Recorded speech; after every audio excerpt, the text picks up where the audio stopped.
Maka jangan sampai kita salah dalam memahami kebahagiaan. Imam Al-Jauzi rahimahullah ta'ala menyampaikan bahwa orang itu salah mendefinisikan tentang konsep kebahagiaan.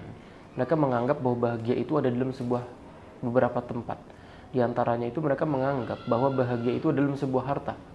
Jadi ketika orang itu memiliki harta yang banyak, dianggapnya bahagia. Padahal harta itu sejatinya tidak bisa mendatangkan kebahagiaan yang hakiki.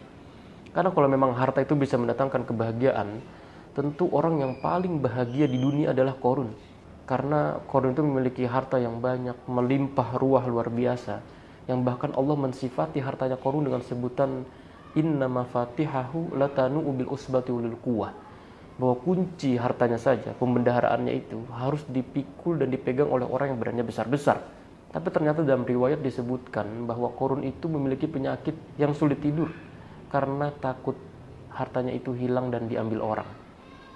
Kemudian yang kedua, orang menganggap bahwa bahagia itu dalam sebuah jabatan. Jadi ketika orang memiliki jabatan yang tinggi, dianggapnya bahagia. Padahal jabatan juga tidak bisa mendatangkan kebahagiaan yang hakiki. Karena kalau memang jabatan bisa mendatangkan kebahagiaan, tentu orang yang paling bahagia di dunia ini adalah Fir'aun. Karena dia bukan hanya menjabat sebagai seorang raja, dia bukan hanya menjabat sebagai seorang presiden, tapi bahkan dia mendeklarasikan dirinya sebagai seorang Tuhan. Tapi ternyata justru di puncak jabatannya itu Fir'aun merasa takut.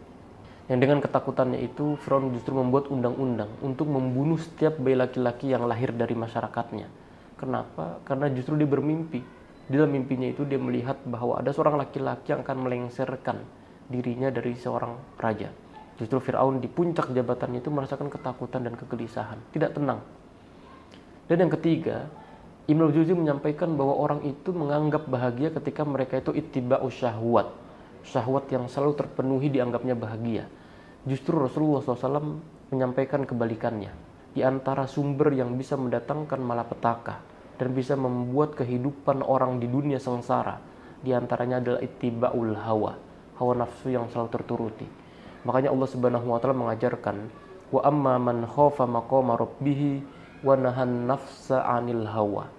Barang siapa yang dia takut kepada Tuhannya, pada Allah Subhanahu wa taala, dan dia juga bisa menjaga dan menahan hawa nafsunya. Apa yang Allah berikan untuk orang yang bisa melakukan dua hal ini? Fa innal jannata hiyal ma'wah. Ya, bahwa Allah Subhanahu wa taala menyiapkan surga yang terbaik untuk mereka. Maka jangan salah kita dalam meraih kebahagiaan kecuali dari apa yang Allah Subhanahu wa taala berikan dalam Al-Qur'an dan juga di dalam sunnah-sunnah Nabi sallallahu alaihi wasallam.